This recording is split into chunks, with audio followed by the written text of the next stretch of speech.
La tensión en Palacio Nacional cambió de nivel cuando Manuel Pedrero puso sobre la mesa una investigación que conectaba al dirigente nacional del PRI, Alejandro Moreno Cárdenas, con una consultoría estadounidense.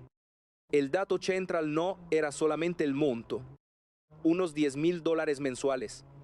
Lo explosivo era la identidad señalada detrás de esa relación. Martina Ayeta, presentada como hija de la congresista republicana María Elvira Salazar, para Claudia Sheinbaum. La pregunta ya no podía reducirse a una contratación política. El problema era mucho más amplio. ¿Puede un partido financiado con recursos públicos mexicanos utilizar ese dinero para contratar asesoría en Estados Unidos mientras su dirigente desarrolla actividad política allá y critica al gobierno de México? Sheinbaum respondió colocando primero una frontera institucional. Dijo que el Instituto Nacional Electoral tendría que revisar si una contratación de ese tipo es legal dentro de las reglas de fiscalización. Pero inmediatamente cambió el terreno del debate. Ya no habló solamente de dinero, habló de soberanía. Su argumento fue contundente. Un dirigente de un partido mexicano que pasa más tiempo en otro país concede entrevistas allá, habla contra el gobierno mexicano y busca consultores extranjeros, transmite una señal política difícil de ignorar. Sheinbaum calificó esa conducta como entreguista y cuestionó qué proyecto puede ofrecer al país una oposición que busca fuerza fuera de México. Ese movimiento fue estratégico. En lugar de defenderse de una nueva ofensiva opositora, Sheinbaum intentó invertir la acusación. La discusión dejó de ser únicamente sobre Morena o sobre las etiquetas de narcopolíticos. Ahora la atención se desplazaba hacia quienes construyen esas narrativas, quiénes las financian y qué conexiones internacionales pueden existir detrás. Y entonces llegó un segundo golpe. Pedrero presentó información sobre la plataforma Narcopolíticos y sobre Miguel Mesa, vinculándolo con organizaciones cercanas a Claudio X. González también reprodujo audios en los que Mesa hablaba de información procedente de contactos relacionados con Estados Unidos y defendía posiciones polémicas sobre Genaro García Luna y Felipe Calderón. Sheinbaum vio ahí una amenaza más sofisticada: campañas políticas potenciadas por algoritmos, inteligencia artificial, bots y noticias sin fundamento capaces de fabricar tendencias gigantescas. La batalla, por tanto, ya no ocurría solamente en el Congreso o en las urnas. También se estaba librando en las redes, en Washington y en la percepción pública. Y Sheinbaum acababa de decidir cómo enfrentarla. Informar, exponer las conexiones y convertir la acusación contra su gobierno en una discusión sobre injerencia, soberanía y poder político. La respuesta de Claudia Sheinbaum no surgió en el vacío. Para entender por qué reaccionó con tanta dureza, hay que observar el terreno político que rodea al gobierno mexicano. En ese terreno, la disputa ya no se limita a partidos, elecciones o conferencias de prensa. También incluye relaciones internacionales, campañas digitales, redes de influencia y una lucha permanente por definir quién controla la narrativa pública. Alejandro Moreno Cárdenas ocupa una posición clave dentro de esa confrontación.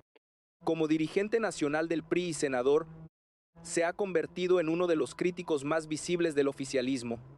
Pero la información presentada en Palacio Nacional añadió un elemento nuevo: su prolongada presencia en Estados Unidos. Sus reuniones con figuras políticas estadounidenses y el contrato atribuido a una consultoría vinculada con la familia de María Elvira Salazar. Ese detalle importa porque Salazar no es una congresista cualquiera dentro del debate hemisférico. Según lo expuesto en la conferencia, preside una subcomisión relacionada con asuntos exteriores del hemisferio occidental y posee capacidad de presión política sobre temas latinoamericanos. La cronología presentada por el reportero buscaba precisamente eso: mostrar que las reuniones políticas, el contrato de consultoría y la ofensiva discursiva contra el gobierno mexicano no aparecieron como hechos aislados. Sheinbaum entendió el riesgo narrativo. Si respondía únicamente sobre la legalidad del contrato, dejaba el asunto encerrado en una discusión administrativa. Por eso amplió deliberadamente el marco. Introdujo conceptos como soberanía, dependencia política y búsqueda de apoyo extranjero. El mensaje era sencillo: la oposición puede criticar al gobierno, Pero si pretende fortalecer su posición mediante actores externos, entonces el debate cambia.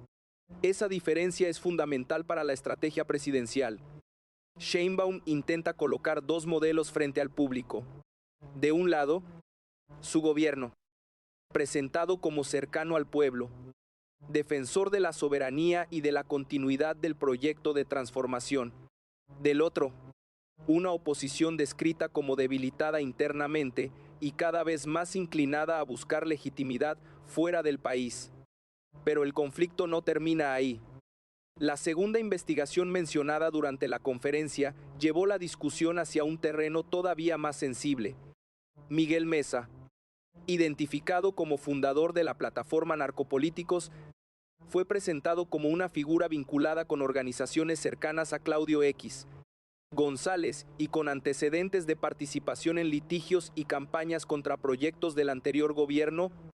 Los audios reproducidos en la conferencia añadieron una dimensión incómoda. Mesa habló de cables de inteligencia relacionados con la embajada estadounidense y explicó que su plataforma había sido concebida como un vehículo de confrontación política. También expresó opiniones sobre García Luna y Felipe Calderón que chocaban directamente con el discurso moral utilizado por sectores opositores contra Morena. Para Sheinbaum, este punto permitió construir una segunda línea de defensa. La primera era política, denunciar la búsqueda de respaldo extranjero. La segunda era tecnológica, advertir que las campañas contemporáneas pueden amplificarse artificialmente mediante bots, algoritmos e inteligencia artificial. Aquí apareció una de las ideas centrales de su respuesta. Millones de reproducciones no significan necesariamente millones de personas. Una tendencia puede fabricarse. Una acusación puede repetirse hasta parecer verdadera. Y una noticia sin pruebas puede adquirir apariencia de consenso si las plataformas digitales multiplican su alcance. ¿Ese razonamiento no elimina la obligación de investigar acusaciones reales? Sheinbaum fue cuidadosa en ese punto. Sostuvo que cualquier vínculo entre un gobernante y un grupo criminal debe investigarse y que las fiscalías deben actuar cuando existan pruebas contundentes, pero insistió en una frontera política: acusar no equivale a demostrar. Esa distinción le permite intentar neutralizar la etiqueta de narcopolítico sin parecer que rechaza toda investigación. Además, recordó que Morena propuso mecanismos para que el Instituto Nacional Electoral pudiera intercambiar información con autoridades de seguridad y revisar antecedentes de candidatos. Según su versión, fueron partidos de oposición quienes se resistieron a esa propuesta. El mensaje implícito era poderoso. Si la oposición exige limpieza, también debe aceptar controles. Si denuncia vínculos criminales, debe presentar pruebas, y si critica la influencia del poder, también debe explicar quién financia sus narrativas, sus campañas y sus conexiones internacionales. Ese es el verdadero trasfondo del choque. Sheinbaum no está respondiendo solamente a una acusación puntual. Está intentando redefinir el campo de batalla antes de que otros lo definan por ella. Y esa decisión prepara el escenario para una confrontación mucho mayor. La confrontación cambió de dimensión cuando la conferencia dejó atrás las campañas digitales y entró de lleno en Sinaloa. Ahí Claudia Sheinbaum enfrentó un problema mucho más delicado: cómo defender la estabilidad institucional sin cargar políticamente con las decisiones de Rubén Rocha Moya. El episodio había avanzado con enorme velocidad. Rocha anunció su intención de volver a ejercer como gobernador y, poco después, volvió a solicitar licencia. La incertidumbre creció porque el movimiento ocurrió mientras seguían abiertas investigaciones relacionadas con personas mencionadas por autoridades estadounidenses y mientras la seguridad de Sinaloa continuaba bajo presión. Sheinbaum decidió marcar distancia desde el primer momento. Afirmó que no había tenido conocimiento previo de la intención de Rocha de regresar al cargo. También explicó que la Secretaría de Gobernación había comunicado que se trataba de una decisión personal del gobernador. Y fue todavía más lejos, dijo que su retorno no le parecía pertinente. Esa frase modificó inmediatamente el equilibrio político. La presidenta no estaba condenando judicialmente a Rocha. Tampoco estaba afirmando que existieran pruebas definitivas en su contra, pero sí estaba enviando una señal política mientras persistan investigaciones y exista incertidumbre institucional. El interés personal de un gobernador no puede colocarse por encima de la gobernabilidad del Estado. La estrategia fue separar con precisión dos planos. En el plano judicial, Sheinbaum insistió en que corresponde a la Fiscalía General de la República determinar si existen pruebas. Recordó que, según lo dicho durante la conferencia, el Departamento de Justicia de Estados Unidos había solicitado acciones respecto de varias personas, pero no había entregado pruebas suficientes para proceder automáticamente. En el plano político, sin embargo, su posición fue mucho más clara. Si una figura pública está bajo investigación, regresar al cargo puede generar un costo institucional incluso antes de que exista una resolución judicial. Por eso Sheinbaum calificó la decisión de Rocha como imprudente y rechazó especular sobre sus posibles motivaciones. Este matiz era esencial. Aceptar sin reservas el regreso de Rocha habría expuesto al gobierno federal a una acusación de protección política. Condenarlo como culpable habría significado invadir las facultades de la Fiscalía. Sheinbaum eligió un tercer camino: distancia política, respeto formal al proceso judicial y prioridad absoluta a la estabilidad de Sinaloa. Entonces apareció su mensaje más duro. En redes sociales había publicado que ningún interés personal puede estar por encima del pueblo y de la nación. Durante la conferencia convirtió esa idea en una regla para todo el movimiento político al que pertenece. Los cargos son temporales, dijo en esencia, pero la responsabilidad frente al país permanece. El mensaje tenía un destinatario inmediato, pero también un alcance más amplio. Sheinbaum estaba recordando a Morena y a sus aliados que la disciplina del proyecto no podía depender de lealtades individuales. Si un dirigente o gobernador pone su permanencia personal por encima de la estabilidad institucional, el costo puede afectar a todo el movimiento. Al mismo tiempo, quiso transmitir control. Señaló que el Congreso de Sinaloa debía nombrar a una persona interina capaz de garantizar gobernabilidad, cerrar el periodo estatal y conducir el proceso hacia las próximas elecciones. También remarcó la presencia federal en materia de seguridad, con miles de efectivos desplegados entre Ejército, Guardia Nacional y Marina. Así, la crisis dejó de ser únicamente el problema de Rocha. Se convirtió en una prueba para Sheinbaum. Podía exigir principios dentro de su propio bloque con la misma dureza con la que denunciaba a la oposición. Su respuesta fue construir una línea roja: ni protección automática para los aliados, ni condenas sin pruebas, ni decisiones personales por encima del Estado. Y esa línea roja preparó el terreno para revelar cuál era realmente su estrategia de poder. La estrategia de Claudia Sheinbaum empieza a verse con claridad cuando se conectan los tres frentes abiertos en la misma conferencia: la oposición que busca respaldo en Estados Unidos, la crisis política de Sinaloa y la negociación comercial con Washington.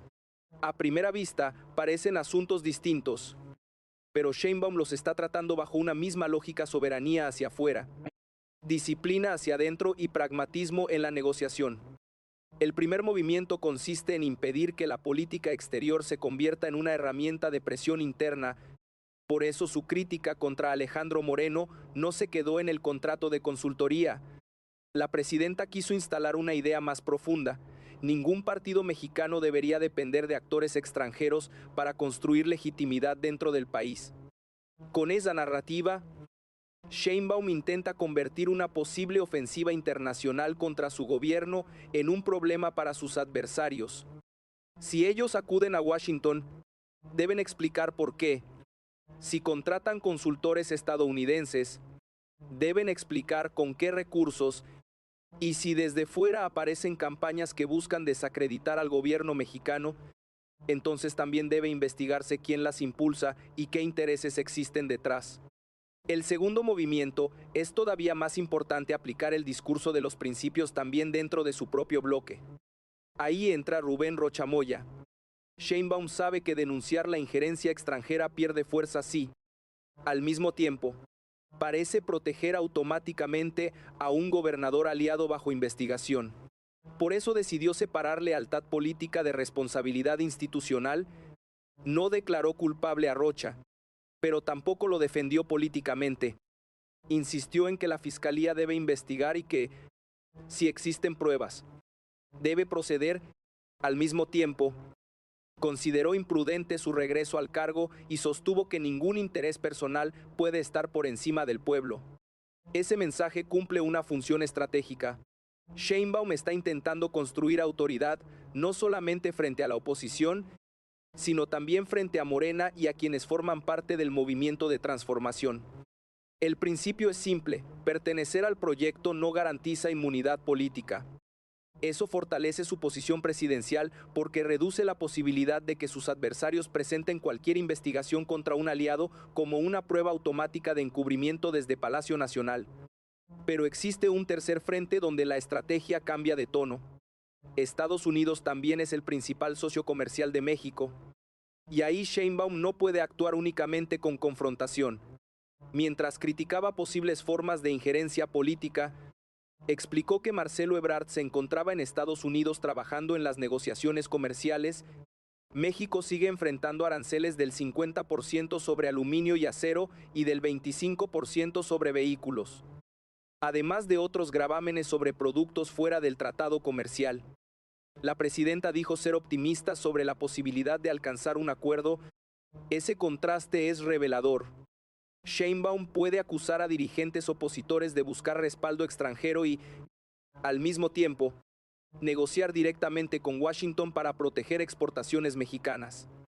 No es una contradicción dentro de su estrategia. Es precisamente la diferencia que quiere establecer. Una cosa es cooperación entre gobiernos. Otra, intervención en la competencia política interna. Una cosa es negociar aranceles defendiendo los intereses mexicanos. Otra, buscar desde el extranjero la fuerza que un partido no consigue entre los votantes. Ese es el marco que Sheinbaum intenta imponer. También aparece en la discusión sobre las exportaciones electrónicas.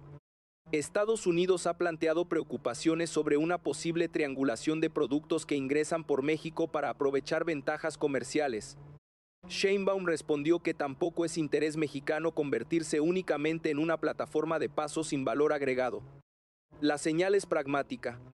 México está dispuesto a corregir problemas concretos cuando existan razones, pero no a aceptar cualquier exigencia como condición automática. En otras palabras, Sheinbaum busca negociar sin proyectar subordinación. Y eso explica por qué utiliza constantemente palabras como constitución, soberanía, bienestar e independencia. No son solamente conceptos ideológicos, funcionan como límites de negociación. Sin embargo, la parte más delicada de su estrategia aparece en el terreno digital. Sheinbaum sabe que una campaña política moderna no necesita controlar un periódico o una cadena de televisión. Puede funcionar mediante decenas de miles de cuentas automatizadas, algoritmos, contenidos replicados y acusaciones diseñadas para convertirse en tendencia antes de que alguien compruebe su veracidad. Su respuesta es insistir en una palabra: informar. Pero informar ya no significa solamente ofrecer datos. Significa disputar velocidad. Si una narrativa falsa puede expandirse en cuestión de horas, el gobierno necesita responder antes de que esa narrativa se transforme en percepción estable. Ahí está el desafío, porque la estrategia presidencial depende de mantener simultáneamente tres equilibrios: firmeza frente a la presión externa, credibilidad frente a posibles irregularidades internas y estabilidad económica frente a Estados Unidos. Si falla en uno, los otros dos pueden debilitarse. Pero si logra mantenerlos, Sheinbaum puede transformar una serie de crisis aparentemente desconectadas en una sola narrativa de poder. México negocia, investiga y confronta, pero intenta decidir desde México. Y las consecuencias de esa apuesta apenas comienzan a aparecer. Las consecuencias de la estrategia de Claudia Sheinbaum no se limitan a una conferencia de prensa. Lo que está en juego es la capacidad de su gobierno para sostener una narrativa de autoridad mientras varios frentes avanzan al mismo tiempo. El primero es interno. La crisis de Sinaloa obliga a Sheinbaum a demostrar que los principios que exige a la oposición también se aplican dentro de su propio movimiento. Si la Fiscalía encuentra elementos contra Rubén Rocha Moya o contra cualquiera de las personas investigadas, El costo político podría extenderse rápidamente hacia Morena. Pero si no aparecen pruebas y el caso termina cerrándose, la presidenta necesitará mostrar que respetó el proceso sin utilizar el poder federal para proteger o condenar anticipadamente a nadie. Ese equilibrio es difícil, porque cualquier error puede ser utilizado en su contra. Si parece demasiado cercana a Rocha, sus adversarios hablarán de encubrimiento. Si rompe demasiado pronto, podrían acusarla de sacrificar aliados para proteger su imagen. Por eso Sheinbaum ha elegido una ruta institucional que la Fiscalía investigue, que el Congreso local resuelva la sucesión interina y que el gobierno federal garantice seguridad y estabilidad. El segundo frente es electoral. Sinaloa deberá atravesar un periodo de transición hasta las próximas elecciones estatales. La persona que asuma el gobierno interino tendrá que mantener gobernabilidad, contener la inseguridad y evitar que la crisis política contamine el proceso electoral. Cualquier deterioro podría convertirse en una prueba nacional sobre la capacidad de Morena para administrar conflictos dentro de sus propios territorios. Sheinbaum lo sabe.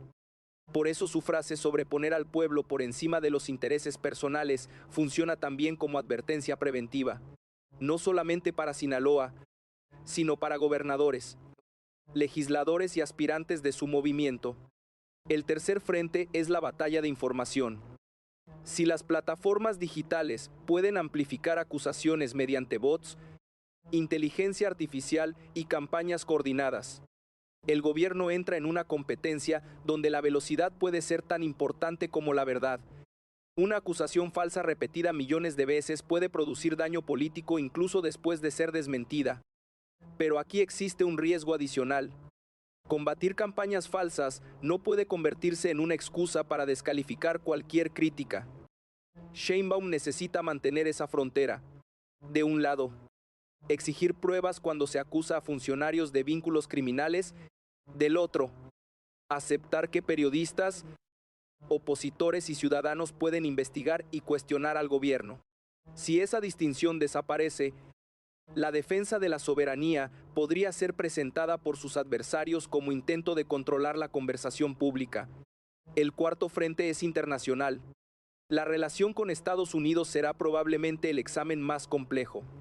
México necesita defender su autonomía política y, al mismo tiempo, proteger una relación económica decisiva. Los aranceles sobre acero, aluminio y vehículos muestran que la presión comercial tiene consecuencias reales. Por eso la negociación encabezada por el equipo económico mexicano debe producir resultados sin alimentar la percepción de dependencia. Sheinbaum intenta construir precisamente esa imagen, dialogar sin obedecer automáticamente. Aceptar correcciones cuando existen problemas concretos, pero rechazar presiones que, desde la perspectiva de su gobierno, afecten la Constitución, la soberanía o el bienestar nacional. Si alcanza un acuerdo comercial favorable, podrá presentar la negociación como prueba de que la firmeza no impide obtener resultados. Si fracasa y aumentan los aranceles, sus adversarios podrían argumentar que el discurso soberanista tiene un costo económico. Ese escenario convierte cada decisión en una apuesta de alto nivel. Mientras tanto, Alejandro Moreno y otros dirigentes opositores también enfrentan un dilema. Buscar apoyo internacional puede darles visibilidad, contactos y capacidad de presión. Pero Sheinbaum está intentando hacer que ese mismo movimiento tenga un costo doméstico, asociándolo con falta de respaldo interno y dependencia del extranjero. La disputa, entonces, será por la interpretación. Son opositores construyendo alianzas internacionales legítimas o dirigentes intentando resolver desde fuera una debilidad política dentro de México. La respuesta dependerá de quién consiga imponer su narrativa ante la opinión pública. Y ahí está el punto central. Sheinbaum está tratando de convertir tres riesgos diferentes en una sola prueba de liderazgo, limpiar su propio espacio político, contener campañas que considera manipuladas y negociar con Estados Unidos sin ceder el control del relato nacional. Si logra hacerlo, saldrá fortalecida. Si uno de esos frentes se rompe, la presión podría trasladarse rápidamente a los otros. Por eso el siguiente paso no será solamente reaccionar, será demostrar que los principios que Sheinbaum invoca pueden sobrevivir cuando el costo político aumenta. Al final, la verdadera historia no es solamente el contrato de Alejandro Moreno, los audios de Miguel Mesa, la crisis de Rubén Rocha Moya o los aranceles negociados con Estados Unidos. La verdadera historia es cómo Claudia Sheinbaum está intentando definir las reglas políticas de su presidencia. Su mensaje es doble. Hacia afuera, México puede negociar, cooperar y mantener relaciones con Washington, pero sin aceptar que actores extranjeros determinen la competencia política interna. Hacia adentro, pertenecer al movimiento de transformación no puede convertirse en un escudo automático frente a investigaciones, errores o ambiciones personales. Ese equilibrio es ahora su mayor prueba, porque denunciar la injerencia es relativamente sencillo cuando el adversario está fuera. Lo difícil es sostener los mismos principios cuando la presión afecta a aliados propios. Cuando una crisis de seguridad amenaza la gobernabilidad o cuando una negociación comercial puede tener costos económicos inmediatos, Sheinbaum decidió apostar por una fórmula clara: pruebas antes que acusaciones, instituciones antes que lealtades personales y soberanía antes que dependencia política. Pero esa fórmula tendrá que demostrar que funciona. En Sinaloa, la estabilidad dependerá de la decisión del Congreso local, de las investigaciones de la Fiscalía y de la capacidad del gobierno federal para contener la violencia sin intervenir indebidamente en las facultades estatales. En el terreno digital, el desafío será todavía más complejo. Informar más rápido que una campaña coordinada exige credibilidad, transparencia y capacidad para distinguir entre crítica legítima y manipulación. Y frente a Estados Unidos, la presidenta deberá conseguir algo aún más delicado: mantener una relación económica funcional mientras rechaza cualquier presión que considere incompatible con los intereses nacionales. Ahí aparece el verdadero punto de inflexión. Sheinbaum ya no está solamente administrando la continuidad de un proyecto político, está intentando imponer su propia forma de ejercer el poder, una forma basada en disciplina interna, confrontación narrativa y negociación externa. El resultado todavía no está escrito, pero cada crisis está obligando a la presidenta a responder la misma pregunta: ¿qué ocurre cuando los principios dejan de ser discurso y empiezan a tener costo? La respuesta definirá no solamente el futuro inmediato de su gobierno, también puede definir qué tipo de presidencia será la de Claudia Sheinbaum cuando llegue la siguiente gran confrontación.